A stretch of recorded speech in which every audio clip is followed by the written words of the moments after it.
各位，在过去的20年里，中国人对外国人的认知经历了巨大的变化。一个与中国贸易19年的西班牙商人迪亚斯，通过另外一个角度讲述了中国。在早些年，很多人觉得外国人一定很有钱，哪怕只是来中国生活，坐飞机过来都会被视为有身份。有些人甚至会与外国人交往，开玩笑地把未来的生活、买房子的计划和与外国人建立关系联系起来。但如今情况完全不同，随着中国的经济迅速发展，真正的富人变成了中国人。过去外国人自带光环，如今一个普通来教英语的年轻人反而不再有吸引力了。有趣的是，20年前流行的说法是和中国人玩，和外国人结婚，而现在这句话完全反过来，是和外国人玩，然后和中国人结婚，因为后者才是真正能提供稳定富裕的生活。同时，在中国的职场，男女差别并不明显，特别是过去20年，很多行业几乎实现了5-5开，甚至在某一些领域，女性的活跃度比西班牙还要高。当然，家庭内部依旧存在着一些传统角色的分工，但是在职业层面，中国展现出与西方不一样的氛围。20年前，迪亚斯第一次来到中国，就看到建筑工地昼夜的不停工，24小时轮班制，只为了尽快完成目标，甚至有在360个小时内建成摩天大楼的案例。迪亚斯将这一个效率和西方对比，在西班牙，工程常因为工人的权利或者是法律的原因而停摆，比如体育场未能如期的完工，背后不仅是工期的拖延问题，更是巨大的经济损失。广告、安保、比赛收入全部都受影响。在中国，逻辑非常简单，那就是目标是建好大楼。在西方，逻辑常常被制度和规则而分散。还有一个细节体现了中西思维的差异。当被问到中国人是否像西方人一样自由抗争呢？而一位中国人回答就是，如果抗争的人要在这里过夜，他们需要毯子、饮料和手电筒。很明显，这是一个经济角度，而不是政治的角度。受访人感叹道，在西方，人们花很多时间讨论政治，而中国，政治被看作是天气一样的背景。下雨了，那就打伞，而不是站在雨中抱怨天空。这种心态解释了为什么中国人往往会把重心放在做事和抓住机会上，而不是纠缠于意识形态的争论。在西方社会，人们普遍相信独裁是暂时的，最终会回到民主。因为西班牙、阿根廷、智利都经历过这样的周期，但中国没有回到民主的历史参照。对中国人来说，过去几十年的发展本身就是对他们的现实和自信的来源，他们并不觉得需要回到某一个并不存在的模式。让我们看一下视频。En este sentido, mi pregunta era también dirigida hacia el hecho de que a ti te vean como occidental, despierta un cierto sex appeal para ellos. Hace años sí. Hace años yo recuerdo las conversaciones que teníamos con los extranjeros que, volviendo al sexo y al cálculo material de levantarte por la mañana después de haber pasado la noche con una chica y que te diga cuándo vas a comprar un apartamento. Entonces, claro, era maravilloso esto. Porque en aquella época, hace 20 años, se pensaban que todos los extranjeros éramos ricos, porque los chinos eran pobres. Entonces daban por sentado que si tú eras un hombre de negocios, si podías vivir en China, si habías cogido un vuelo, una de las primeras preguntas que te hacían es ¿cuántos kilómetros hay desde tu país a China? ¡Wow! Tanta distancia, ¿cuántas horas de viaje? ¿No? Ellos daban por sentado que eras rico. Con el paso de los años se han dado cuenta que los ricos son los chinos y que los occidentales somos pobres. También porque ha cambiado el tipo de occidental que va allí. Empezaron a llegar profesores cuando China ya se enriqueció. Que ese es otro debate interesante. La mayor parte de personas que te explican China ya se han encontrado una China rica. Son trabajadores por cuenta ajena. En aquella época éramos mayoritariamente empresarios. Entonces, claro, hemos vivido Chinas diferentes. Pero claro, un chico que enseña inglés ya no es nada atractivo para una china. Y en esa diferencia también salarial o de trabajo, ¿hay una igualdad total entre trabajos para hombres y para mujeres? Sí. ¿No hay una distinción en la cual, que a lo mejor en Occidente pues puede haber? Sí, la gente detecta, quizá pasan más desapercibidos, quizá no soy suficientemente sensible a estas cosas y no las veo. Hay gente que a veces me dice esto es muy machista por parte de los chinos. Yo creo que hay un sexismo, hay quizá una diferenciación de roles en algunas, sobre todo en el tema familiar, pero en el tema laboral uno se encuentra desde hace muchos años. Yo creo que esto es parte de la herencia comunista de barrenderos, 50 y 50, gente trabajando en una obra. Te encuentras muchas más mujeres trabajando en una obra en China que en España, por ejemplo. Entonces no hay esa... quizá, no hay machismo por ahí, quizá lo hay en otros. Deberíamos analizar sector a sector a ver dónde se dan esos aspectos, pero no. Mi primer viaje a China fue hace unos 20 años y recuerdo que me impresionó mucho, ahora que hablabas de la construcción, edificios que estaban todo el rato trabajando. Es decir, no había un turno y por la noche no trabajaba nadie, sino que por la noche trabajaba otro turno. Todo el rato, 24 horas en movimiento. ¿Qué sentido tiene parar si tienes un objetivo?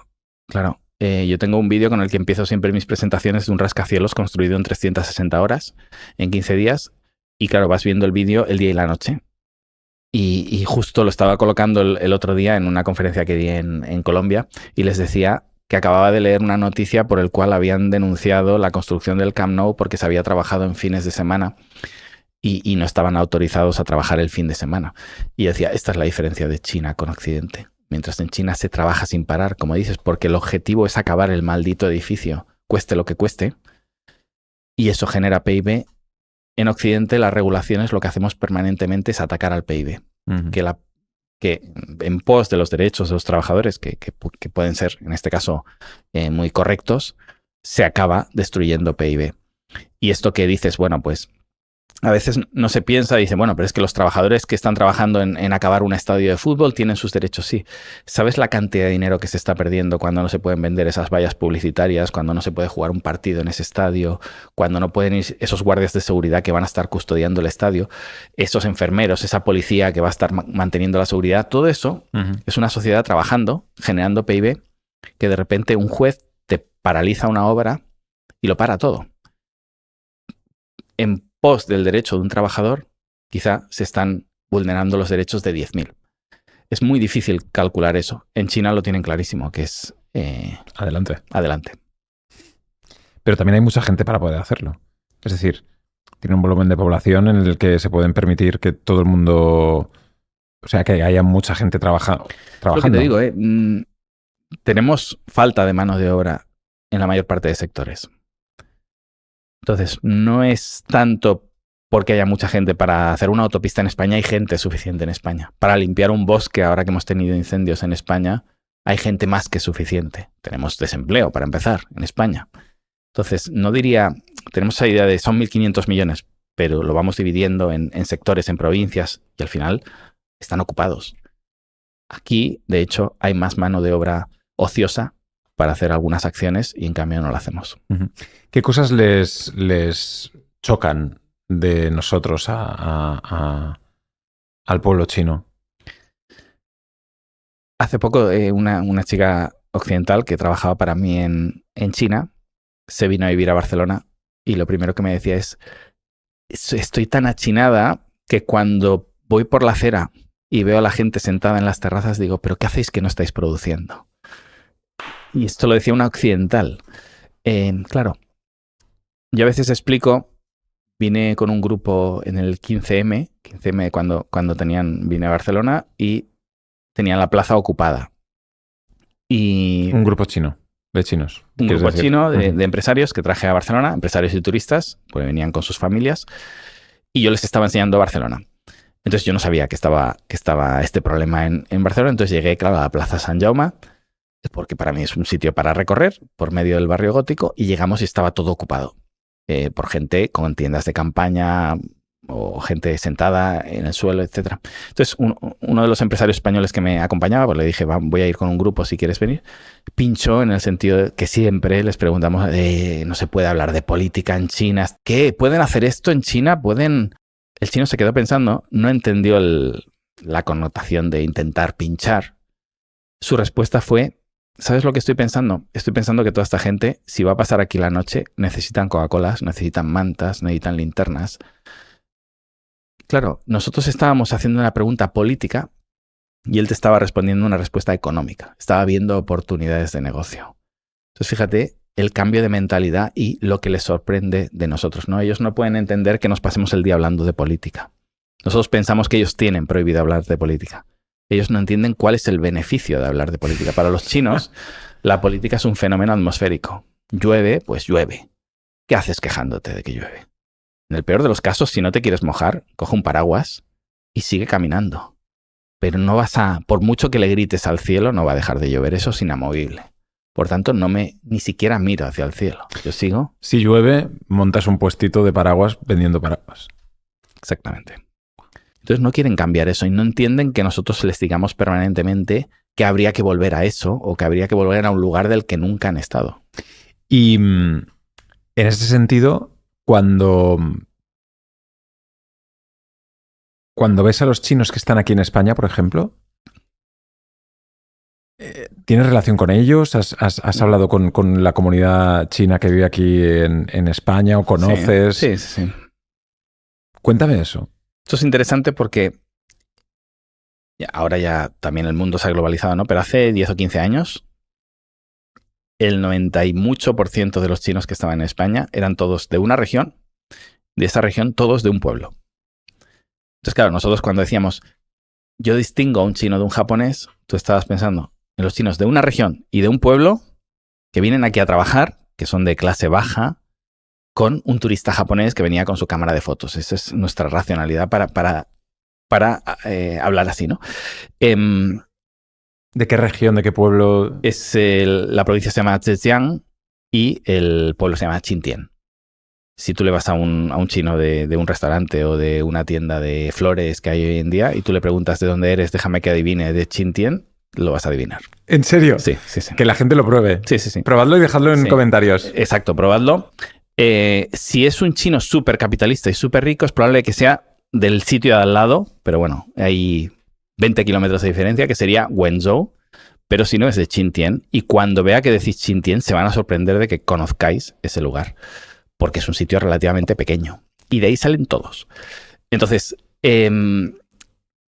claro, cuando mi mujer vino por primera vez a España estaba indignada con ellos, porque decía, somos ricos en China, y esta gente dan la imagen de que somos pobres. Pues porque habían venido sin educación, habían venido en un momento más difícil. Más precario. Claro, habían venido en un momento anterior de China. Claro, la gente me seguía diciendo, tú vendes una China súper rica, mira estos que vienen aquí, trabajan como esclavos todavía. Bueno, viven en ese sitio, ¿no? Incluso. Esto ha ido cambiando, obviamente, porque ya las siguientes generaciones ya han nacido. Pero también para entender que lo que hemos visto de la emigración es de una cultura muy concreta, de un lugar muy concreto, no es toda China. Es interesante porque ellos en su cálculo material de las cosas te dicen las ventajas y a veces me dicen, bueno, pero en el peor de los casos, si esto es verdad lo que dices, Adrián, ¿por qué no se vuelven a su país? Bueno, no es tan fácil cambiar toda tu vida y dar tumbos y de repente dar un volantazo y todo lo que has construido para mí mismo. Yo ahora mismo estaba planteando salirme de China, no es fácil, tengo toda mi vida en China. ¿Te planteabas irte? Sí. Murió mi esposa y pensé, quizá es el momento de empezar una nueva vida. Es muy difícil. Tengo mi empresa, tengo mi familia política en China, tengo mis amigos. Entonces, esto pasa también con ellos. A pesar de que China se ha enriquecido, ellos ya han construido su vida en España. Pero ellos desde su cálculo material te explican, por ejemplo, les gusta mucho la seguridad social. En China no hay seguridad social, o no había. Se está empezando a crear. Pero se está empezando a crear con copagos. O sea, si tienes un dolor de muela, bueno, no, digamos, te rompes la pierna, pagas la escayola. Claro. Y ellos tienen un acceso, porque yo cuando recuerdo, he tenido la suerte de poder ir a China en varias ocasiones, he estado en Shanghái, he estado en Pekín, estuve en Hong Kong hace también 20 años, cuando aún era británico. He estado en Sanya, que es una isla donde ellos hablaban que era como el Hawái chino. Exacto, el Hawái de Asia. Sí. Y realmente hay pues un hotel de 7 estrellas, se llama Atlantis, que solo hay 3 en el mundo. Uno está en Bahamas, otro está en Dubái y el otro está en Sanya, en China. Y hay cosas faraónicas y auténticas barbaridades, ¿no? Ciudades increíbles. Pero claro, el día a día, es decir, tú estás en una gran ciudad y hay coches autónomos por la calle, hay robots, se paga todo no hay efectivo. ¿Cómo es ese día a día? Mira, yo hace, diría, 15 años ya les explicaba a los occidentales que, también pinchándoles, que cuando yo venía a España, cuando yo venía a Europa, tenía que degradar mi nivel tecnológico para poder comunicarme con ellos, porque seguíais usando herramientas absolutamente obsoletas para nosotros. Yo hace eso, 15 o más años, quizá sí, que no utilizo, que no llevo billetera, que no utilizo cash. O sea, directamente no lo toco. No es que lo toques poco o que lo lleves por si acaso, pero no, es que no lo llevas. O sea, monedas, no, ni billetes. No existe, pero desde hace más de una década. Claro, yo esto lo cuentas hoy y sí, todo el mundo tiene Bizum o tiene algo, pero hace 15 años parecía ciencia ficción. Cuando yo explicaba en esto, ¿no? Una década y media que yo me pedía un indigente por la calle y me fui a tocar en la parte de atrás, que era donde acostumbraba a llevar mi billetera, y me quedo así y le digo en chino, lo siento, es que no llevo cash, porque ya no llevamos cash, se me había olvidado. Y de repente el tipo con un cordel me saca un cartón con un código QR, esto hace 15 años, para que le pudieras pagar una limosna con WeChat. Que es como un Bizum. Que es como un Bizum. Sí, está integrado como si lo tuviéramos integrado a WhatsApp, pues lo mismo. Y claro, ¿por qué? Porque se había adaptado. Porque, de nuevo, el cálculo racional me dice que si tengo que esperar que me den monedas en una sociedad que ya no hay monedas, me voy a morir de hambre.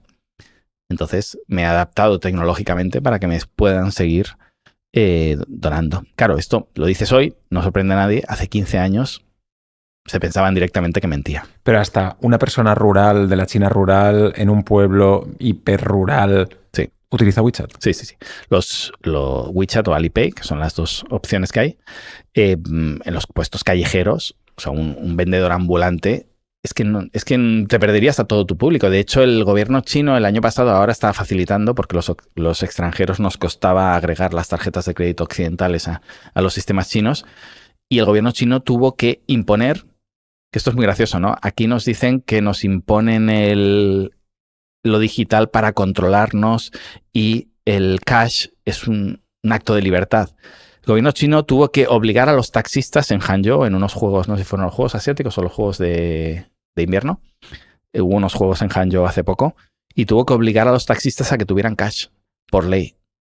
Porque llegaban los extranjeros, llegaban los deportistas y no podían pagar los taxis. Y se genera... Pues claro, paras el taxi, te tienes que ir... No puedes ir a la tienda y decirle dame cash, pues en la tienda no hay cash. Un cajero, tampoco hay cajeros. No. No hay cajeros. Hay cajeros. Sí, esa sería una solución, pero quizá tu tarjeta tiene algún problema o no sé. Pero no tienes un cajero a lo mejor delante del taxi que te ha parado. Entonces, bueno, se generan... Yo fíjate que he dudado hasta cuando me has dicho hay cajeros porque no vas a un cajero a sacar dinero. Los que vivimos ahí, iba a decir un extranjero, los expats o personas que viven en China, no vas a sacar dinero. No te sirve de nada el dinero. Entonces, si puedes pagarlo todo con WeChat, yo pago mi alquiler por WeChat, he pagado sueldos, pagas la luz, pagas las entradas del cine, pagas la bicicleta que alquilas, todo lo haces con una sola app que tienes ya y es muy cómodo, ¿no? Porque no hay fricción, es clac y pagas. No tienes que volver a poner tus datos como aquí. Por eso, igual que te decía que no hay emails, no hay páginas web, no tiene sentido. No hay páginas web. No, nadie tiene una página web en China. Tienes una mini app dentro de WeChat. ¿Por qué? Porque si creo una mini app para los cines de la ciudad, imaginemos, en el momento en que pidas la película y cliques, ya está pagado. Entonces, esa mínima fricción para fomentar el consumo para es maravilloso. hacer, claro. Porque hay más negocio, hay más comercio, que es lo que intentamos siempre. Ganar más, consumir más. ¿Y qué diferencia hay, entrando por ejemplo en las redes sociales, en el TikTok chino y el TikTok de aquí? Esto es maravilloso porque te encuentras gente que no ha estado jamás en China que te explica que el TikTok chino, el gobierno chino lo utiliza para fomentar que amen al partido, que unas tonterías. Y que aquí nos como que nos tienen atontados con chicas guapas, con no sé qué. No. Tú eres quien decide lo que ves. No es ningún algoritmo quien decide lo que ves. Tú eres quien decide lo que ves. El algoritmo lo único que intenta es entenderte para enseñarte lo que tú has decidido que quieres ver, aunque no lo sepas. Los algoritmos no deciden lo que es. Y si algún algoritmo estuviera manipulado por el gobierno chino para que veas cosas que tú no quieres ver, esa app automáticamente sería desplazada del mercado por otra que te ofreciera lo que tú quieres ver. Y entonces dejarías de usar TikTok y pasarías a usar Instagram más o pasarías a usar YouTube, porque es como funciona el capitalismo y en China lo entienden perfectamente. Pero aquí los supuestos capitalistas te explican que no, que en China el gobierno te está poniendo vídeos que no quieres ver y tú sigues en esa app porque eres un masoquista y quieres ver vídeos de carpintería cuando te gustaría ver vídeos de chicas bonitas. No, quieres ver vídeos de chicas bonitas o de chicos guapos, lo ves. Y el algoritmo es lo que te va a dar, porque eres tú quien decide lo que ves. Pero yo cuando estuve en China no podía conectarme a Facebook, por ejemplo. Eso es otro tema. Sí, es decir, por ejemplo, TikTok y Douyin, que es el TikTok chino, han sido obligados a separarse en dos empresas diferentes porque cada vez más los gobiernos del mundo te piden que los datos de tus ciudadanos estén en tu país. Por tanto, hay una división China-resto del mundo. Facebook, Instagram, etcétera, no funciona en China. Hay dos explicaciones posibles. Explicación A, porque los chinos son muy malos y quieren coartarlo todo. Explicación B, porque los chinos supieron antes que los demás que iban a aparecer estas leyes que ahora aplica el resto del mundo, que es que los datos de tus ciudadanos no pueden salir de tu país. Entonces China obligó a todas estas apps a que tuvieran los datos de sus ciudadanos en China y se negaron. Como se negaron, no pudieron ejercer su actividad en China.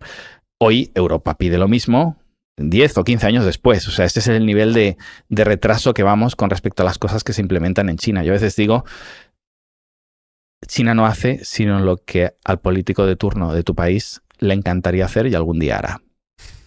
Entonces, es el banco de pruebas ideal, nos parece una distopía orwelliana, ¿no? Todo lo que se aplica con China. Hay una frase que me gusta mucho de John Stuart Mill que dice: toda nueva idea pasa irremediablemente por 3 etapas: ridiculización, discusión y adopción. Entonces, cuando lo hace China lo ridiculizamos, mira qué distopía, no sé qué, no sé cuánto. En unos meses o en unos años lo empezamos a discutir y no te das cuenta y ya lo han implementado en tu país. Es que las cámaras en China son una distopía orwelliana. Vas por ahí y tienes 50.000 cámaras. Bueno, unos años después Londres era la ciudad del mundo con más cámaras en las calles, sin ningún tipo de problema. Entonces ese es el laboratorio ideal que al ser una supuesta dictadura nos conmueve y nos parece que lo que hacen ellos no lo podríamos hacer nada, y en unos años lo tenemos implantado en nuestro país sin ningún problema. Entonces también un poquito para que pensemos a veces cómo nos gusta protestar con las cosas que pasan en China o usarlas de ejemplo de lo que no querríamos y sin darnos cuenta nos las están imponiendo en nuestras supuestas democracias. La visión esta que nosotros tenemos desde aquí a China es la misma que la que puede tener un adolescente, un joven de 23 años de Hollywood o de España. ¿Cómo ven ellos? Volvemos al joven de Shanghái que trabaja de camarero de 23 años. ¿Cómo ve él España? ¿Sabe? ¿No sabe? Sabe muy poco. ¿Lo podría localizar en el mapa? Difícilmente. O sea, difícilmente localizarían España. Sí. Sí, yo a veces digo la marca España está muy mal defendida en China. Muchos chinos piensan que España debe estar en Sudamérica porque hablamos todos español. Alguna vez he tenido esta discusión y les he dicho, ¿y entonces te parece que Inglaterra debe estar cerca de Estados Unidos? Me dice, claro. Bueno, pues esas son las deducciones a veces a las que llegan. Bueno, de la misma forma que si hiciéramos una estadística también, por ser objetivos, de españoles donde colocan Laos en el mapa, creo que la mayoría tardarían Bueno, España, a ver, también pensemos una cosa, China son 3 Europas, ¿vale? Entonces, ¿cómo puede ser que no sitúen España en el mapa?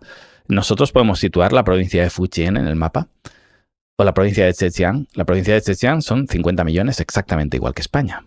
Entonces nosotros, como es una provincia, ¿no?, nos autopermitimos, ¿no?, nos damos ese lapso de impunidad para no colocar a Zhejiang en el mapa, pero en cambio nos parece qué ignorantes que son que no colocan a España en el mapa. Bueno, pues quizá tendrá un PIB un poquito inferior a España, pero es una región del tamaño de España en todos los sentidos.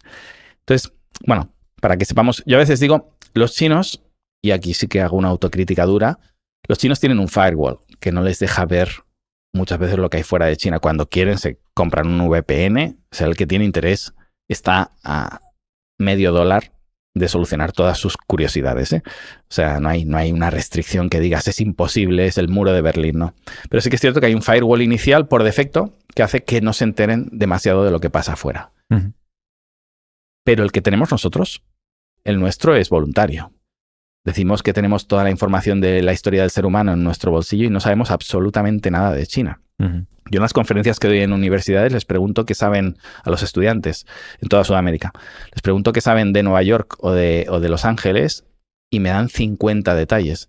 Les pregunto qué saben de Chengdu y Chongqing y no es que no me sepan dar absolutamente ningún detalle. Es que lo que les suelo decir es, dudo mucho que haya una sola persona en todo el auditorio que sepa siquiera escribir correctamente el nombre de estas ciudades. O sea, a ese nivel estamos.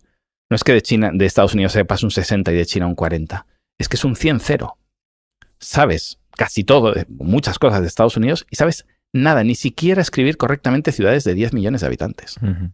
Entonces, ese nivel de desconocimiento, como me preguntabas tú por los chinos que saben de fuera, ellos lo tienen involuntario y nosotros lo tenemos voluntario. Me parece mucho peor lo nuestro. Ujú. Claro, nosotros al final sabemos dónde está Texas o sabemos dónde está Washington y hemos Florida. visto las películas y es culturalmente lo hemos visto. Claro, pero el país que más nos afecta en nuestra vida es China. Es el mayor socio comercial del mundo, es el mayor socio comercial de la mayor parte de países de las personas que nos estén viendo. Y hablando, tú me preguntabas antes del móvil, del coche. Yo suelo decir también un poquito pinchando en ese perfil provocador, todo lo que llevas puesto es chino, probablemente, de ropa, tu celular es chino y tu próximo coche será chino. Entonces, ¿cómo puede ser que el no coche sepas que nada? el coche que tengo es chino ya. Ya es chino. Se me queda obsoleta esta frase. ¿Cómo puede ser que sepamos tan poco del país que más afecta a nuestras vidas? Este micrófono probablemente esté producido en China, este vaso está producido en China, todo lo que llevo puesto. No hablamos de Uganda. O sea, este podcast es chino. Este podcast pronto será chino. Te comprarán en algún momento. Pero, no, hablando en serio, yo a veces digo, con todos los respetos para Uganda o para Mongolia o para Moldavia, yo no sé nada de estos países, pero estos países me afectan relativamente poco en mi vida. No sé qué puede pasar en Moldavia mañana para que me cambie radicalmente mi vida. Si tuviera hijos, cambie la educación que le voy a dar a mis hijos, etc. China no. China es el país que más afecta en nuestras vidas. Un cambio en China sí que va a afectar a mi vida, a la educación de mis hijos, a la casa donde vivo, etc. No porque viva en China, sino a cualquier persona que nos escuche desde España, desde Brasil, desde Argentina, desde México. Le cambia su vida. Un cambio en China afecta. Eso que decíamos de cuando China estornuda, el mundo se resfría, Ujú. como queramos decirlo. ¿Cómo podemos no saber nada del país que más afecta a nuestras vidas? Ese para mí es el shock y es parte de por qué divulgo sobre China. Ujú. Vamos a por el episodio geopolítico. Ujú. ¿Qué pasa en Taiwán? ¿Cómo lo veis vosotros, los chinos? Ujú. Taiwán. No pasa nada. Taiwán no pasa nada, pero bueno, hay ciertas épocas de desinformación en Occidente durante... y tiene que haber un tema, las keywords del momento, ¿no? En algún Ujú. momento fue el Tíbet, Xinjiang. Hoy lo que está de moda es invadir Taiwán todas las semanas. Sí. Siempre hay algo por lo que criticar a los chinos. Pero vemos que no pasa. Es decir, el ratio de acierto de las personas que te dicen el año que viene China irremediablemente invadirá Taiwán o la semana que viene. Esto pasa desde el año 49. Todas las semanas China está ahí. Te lo decía al principio, ¿no? Con esa proyección y con esa escala temporal. Volviendo a eso, se me había quedado en la red De que el chino puede esperar. de que el chino puede esperar. Los chinos pueden esperar. En Estados Unidos, la historia de Estados Unidos se mide en días, meses, si quieres años. La historia de China se mide en dinastías. Una dinastía de Estados Unidos, varias dinastías de China, son más largas que toda la historia de Estados Unidos. Individualmente. Entonces, claro, de ahí volvemos al tema temporal, a la apreciación, la valoración temporal y la forma en la que actúa sobre nuestras vidas. Estados Unidos tiene menos historia que una dinastía aleatoria de China. Entonces, claro, cuando te hablan de China va a invadir Taiwán, ¿en qué estamos pensando? En lo que haríamos nosotros, porque si nosotros tuviéramos el potencial que tiene China, con lo pequeñito que es Taiwán y lo indefenso que está, lo habríamos invadido ya hace 30 años. No estaríamos esperando. Pero claro, estamos proyectando lo que nosotros haríamos, no entendemos cómo piensa China. Entonces, para los chinos, que la fruta caiga por madura. Pero para los chinos, ¿Taiwán es China? Sí, por supuesto. Sin ninguna duda. Sí. Para ti? Los taiwaneses... no, es indiferente lo que yo opine. Los taiwaneses se consideran chinos, son chinos. O sea, un taiwanés te dice, yo soy chino, yo soy un chino de Taiwán. Pero quieren ser... Ahora mismo está un 50-50. Ok. Cuando llegaban los taiwaneses a China eran súper bienvenidos. Y no tiene ningún problema.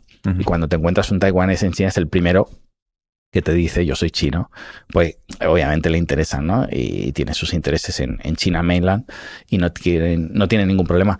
Todo apunta a que no va a llegar esto al año 49. El año 49 se van a celebrar los 100 años de la victoria del Partido Comunista en Tiananmen y deberían llegar unificados. Entonces, digamos, si queremos poner una fecha límite, es el año 49. Todo apunta a que pasará antes, pero no hay una prisa porque esto pase mañana. ¿Estados Unidos y China pueden acabar mal?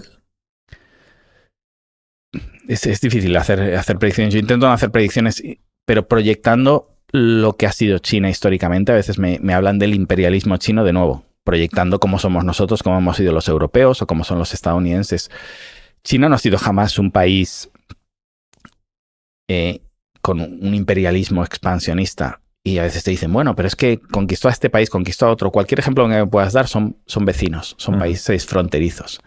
Yo siempre digo, yo no veo a paracaidistas chinos aterrizando en Bolivia o en Marruecos. Eso no lo veo. Eso lo vemos de Estados Unidos. No lo vemos no me lo imagino. No sé cómo podrá ser un hegemón chino, porque en el futuro dicen, más vale malo conocido. Sí, no es posible predecir cómo será China. Quizás son peores que los estadounidenses. No lo sabemos. Pero lo único que sabemos es la historia. Claro. El pasado. Es la única base, que a lo mejor no nos dice mucho. Exacto, pero en ese sentido me gustaría tú que en una ventana de 3-5 años, en un escenario realista, sin caer en el alarmismo tampoco, nos dijeses cómo lo ves. De 3 a 5 años. Cero guerras en las que participe China. Lo hemos visto. Yo me cansé de discutir con los que te decían en la guerra de Ucrania que desde el minuto 1 que China enviaría soldados. Digo, es no entender China. Ahora te dicen sorprendidos que qué raro que China no haya actuado defendiendo a Irán. Bueno, todos los que se sorprenden se van a seguir sorprendiendo porque no entienden China y siguen proyectando lo que ellos harían. China, no sé si en algún momento cambiará. Esto no lo puedo saber. Y en ese momento pues juzgaremos a China por sus actos de entonces. Pero ir acusando a China, como el sindicato del precrimen, de lo que hará en el futuro porque es lo que yo haría, me parece que no tiene sentido. Cuando lo haga, quizá algún día se dedica a invadir medio mundo. Bueno, pues entonces seremos críticos con China. De momento, tiene problemas con sus vecinos, como todo país del mundo. España ha tenido problemas históricamente con sus vecinos. De hecho, España ha tenido otro tipo de conflictos a nivel mundial, pero no sé, Marruecos pues tiene problemas con sus vecinos, Argentina ha tenido históricamente problemas con sus vecinos, China los tiene, sí, y tiene muchos vecinos. Ha tenido problemas con Rusia históricamente, ha tenido problemas con India, ha tenido problemas con Japón, con Vietnam, pero yo no veo a China teniendo problemas con México o con Canadá. Es que no es su objetivo. De hecho, ellos no odian a los estadounidenses. Toda esta retórica anti-China que hay en Estados Unidos no se ve correspondida por una retórica anti-estadounidense de los chinos. Los chinos admiran a los estadounidenses. Entonces, es cierto que el nacionalismo chino va en aumento, que las políticas actuales están exacerbando ese nacionalismo, que cada vez hay más odio por los Estados Unidos, pero ese cada vez más viene del cero.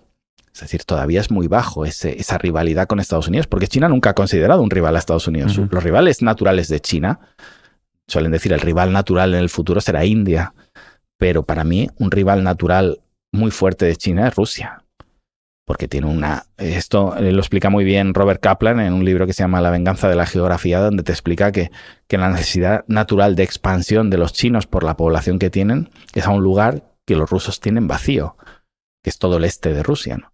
Entonces, y ha habido conflictos durante la Guerra Fría que nos parece que chinos y soviéticos estaban muy unidos. Es el momento que más se han odiado chinos y soviéticos.